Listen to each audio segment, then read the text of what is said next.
Libya দিয়ে Italy যাওয়ার বয়সে আমি বাসায় বসে আছি। আমার বয়স 20 থেকে 25-এর মাঝামাঝি। আমি যদি ইউরোপের কোনো দেশে জন্মগ্রহণ করতাম তাহলে একেবারে উন্নতি করে ফাটিয়ে দিতাম, কিংবা ইউরোপে ঢুকতে পারলে ফাটিয়ে দিতাম। এই ধরনের চিন্তা ভাবনা আপাতত আমার কাছে নিছক বোকা, কারণ এইসব চিন্তা ভাবনা এক ধরনের হ্যালুসিনেশন। যুক্তির মাধ্যমে বলা যায়, বেশিরভাগ মানুষ ভাবেন বিদেশে গেলে জীবন হঠাৎ স্বপ্নের মতো বদলে যাবে, অর্থ, সম্মান, সুখ সবকিছু একসাথে পেয়ে যাবে। এই ধরনের অবাস্তব আশা এবং কল্পনা এক ধরনের সামাজিক হ্যালুসিনেশন, কিন্তু বাস্তবতা ভিন্ন। বাইরের দেশের পরিশ্রম, একাকিত্ব, ভাষার সমস্যা, সামাজিক চাপ, অধিকার আদায়ে অক্ষমতা, স্থানীয় মানুষদের কাছে হেনস্থা, অর্থের সমস্যা, আইনগত জটিলতা, নিজ ধর্ম পালনে বাধা, বর্ণবাদী আচরণের শিকার হওয়া, এই ধরনের সমস্যা দেশ ও জাতিভেদে প্রবাসে নিয়মিত ঘটে থাকে।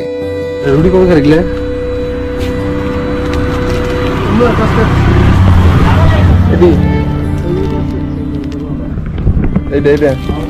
কত রেডি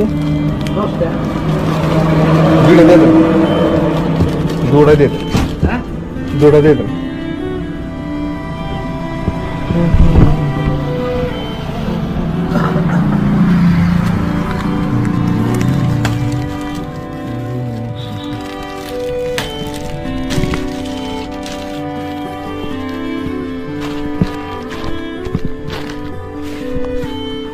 মূলত আমাদের দেশে যে ওয়েদার, ক্লাইমেট, দেশের সরল সোজা মানুষজন, মানুষের অতিথি পরায়ণতা, সকল ধর্মের মানুষ একসাথে বৈষম্যহীনভাবে বসবাস করা, এই সব কিছুর জন্য এক জন্ম এখানে কাটিয়ে দেওয়া যায়।